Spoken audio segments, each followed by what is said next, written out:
नमस्कार, स्वत्व के डिजिटल प्लेटफॉर्म पर आपका स्वागत है। आज हम बात करने जा रहे हैं राम जन्मभूमि की।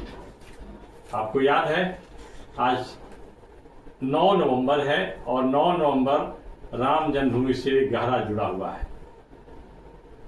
हमारा याददाश्त बहुत कमजोर है या हम उन्हीं घटनाओं को याद करते और कराते हैं जिससे फायदा हो। राम जन्मभूमि पर सर्वोच्च न्यायालय के फैसले की आज यानी 9 नवंबर की वर्षगांठ है। राजनीतिक लोगों से ऐसी अपेक्षा नहीं की जा सकती कि वे इस महत्वपूर्ण तिथि को याद रखें, लेकिन वकीलों, पत्रकारों, बुद्धिजीवियों से तो यह अपेक्षा की जा सकती है। इस विषय पर मैं अपनी ओर से कुछ लिखने का प्रयास कर रहा था। भारत के प्रसिद्ध पत्रकार सुरेंद्र किशोर जी के एक पोस्ट पर नजर गई।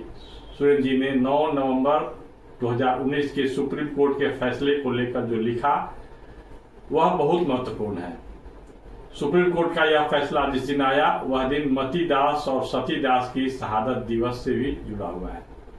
आज ही के दिन यानी 9 नवंबर 1675 को गुरु गोविंद सिंह के पिताजी गुरु तेग बहादुर जी के प्रिय शिष्य भाई मती दास और उनके छोटे भाई सती दास को औरंगजेब के आदेश से दिल्ली के चांदनी चौक पर आरे से चीर दिया गया था। उनकी गलती क्या थी? उनकी गलती यह थी उन्होंने इस्लाम स्वीकार नहीं किया था। इस प्रकार मती दास की शहादत भारतीय संविधान के धार्मिक स्वतंत्रता के अधिकार का मंगलाचरण जैसा है। ये दोनों ऐतिहासिक घटनाएं लोकतांत्रिक भारत के लिए प्रेरणादायक हैं। अतः लोकमानस में इनकी स्मृति ताजी रहे, इसका प्रयास पत्रकारों और बुद्धिजीवियों की ओर से होनी चाहिए। सोशल मीडिया में इन घटनाओं के बारे में निराशाजनक स्थिति है, क्योंकि इससे किसी को लाभ होने वाला नहीं है। पहले राम जन्मभूमि को लेकर राजनीतिक बातें होती थी तो उससे लाभ की अपेक्षा होती थी, लेकिन अब वह भी नहीं है। मौन या यूं कहें कि सन्नाटे की स्थिति है सोशल मीडिया पर। छोटी छोटी बातों को लेकर के लोग बात उठाते हैं।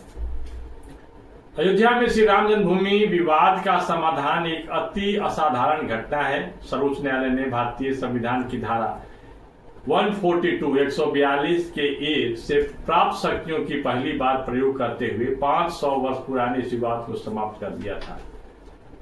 इस धारा से प्राप्त शक्तियों का प्रयोग करते हुए सर्वोच्च न्यायालय ने निर्मोही अखाड़े को मंदिर निर्माण हेतु बनने वाले ट्रस्ट में शामिल करने तथा मुस्लिम समुदाय को अलग से 5 एकड़ भूमि देने का स्पष्ट निर्णय सुनाया था, ताकि उस पर वो अपना मस्जिद का निर्माण कर सकें।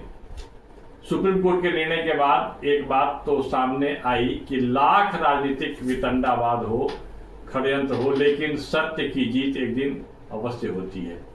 राम जन्मभूमि पर एएसआई की ओर से खुदाई कराने वाले के मोहम्मद बहुत पहले से कहते आ रहे हैं कि बाबरी मस्जिद खाली स्थान पर नहीं बना, बल्कि वहां जो ढांचा था उसके भीतर में जमीन में पूर्व से मंदिर था, जिसके प्रमाण वहां जमीन के अंदर से मिले पुरातात्विक अवशेष हैं। इस मुकदमे में एक पक्षकार व अयोध्या के निवासी इकबाल अंसारी ने फैसले के तत्काल बाद कहा था कि फैसले से मैं खुश हूं।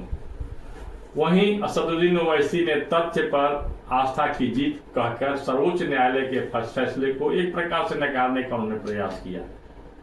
राष्ट्रीय अल्पसंख्यक आयोग के पूर्व अध्यक्ष वजाहत हबीबुल्लाह ने कहा कि सुप्रीम कोर्ट का फैसला बहुत ही त्रुटिपूर्ण है। अब सुप्रीम कोर्ट के फैसलों को त्रुटिपूर्ण कहने वाले एक व्यक्ति कैसे हो सकते हैं? सर्वोच्च न्यायालय के अंतिम फैसले के बाद भी इस प्रकार की टिप्पणी के बारे में क्या कहा जा सकता है? इसे व्यक्ति की स्वतंत्रता तो नहीं माना जाना चाहिए। यह तो सर्वोच्च न्यायालय के फैसले की अवमानना जैसा है। फिर भी इस पर कोई कार्रवाई नहीं।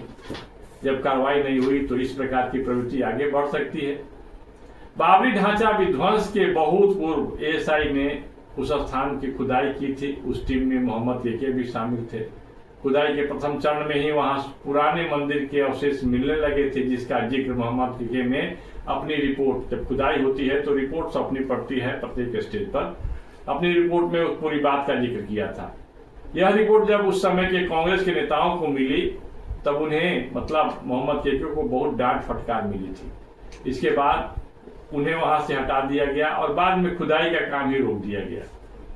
मतलब सच्चाई को सामने नहीं आने देने का एक षड्यंत्र किया गया। यह दुनिया जानती थी कि अयोध्या का वह स्थान श्री राम जन्मभूमि ही है। बाबर के सेनापति ने वहां के लोगों पर अत्याचार किया और मंदिर को ढाकर वहां उसके मलबे से ही मस्जिद खड़ा कर दिया था। इस सच्चाई को नकारने के लिए सत्तालोलुप राजनीतिज्ञ और उनके इशारे पर नाचने वाले बुद्धिजीवी और इतिहासकार भी असत्य और भ्रामक बातें करते रहे हैं। इसका पूरा दस्तावेज है। पूरा भारत जब श्री राम जन्मभूमि के पक्ष में खड़ा हो गया तब न्यायालय ने अपना फैसला सुनाया। उस प्रकार की स्थिति निर्माण हुई तब असत्य को सत्य बताने की प्रवृत्ति फिर से हावी न हो, इसके लिए इस प्रकार की घटनाओं की स्मृति लोकमानस में ताजी रखने का प्रयास होते रहना चाहिए। मतीदास और सतीदास को आरे से चीर कर मार डालने वाली घटना से मानवता कलंकित हुई। इस प्रकार के अत्याचार और अत्याचारियों के बारे में भी समाज को बताना इतिहास का कर्तव्य है और यह पत्रकारिता का भी धर्म है।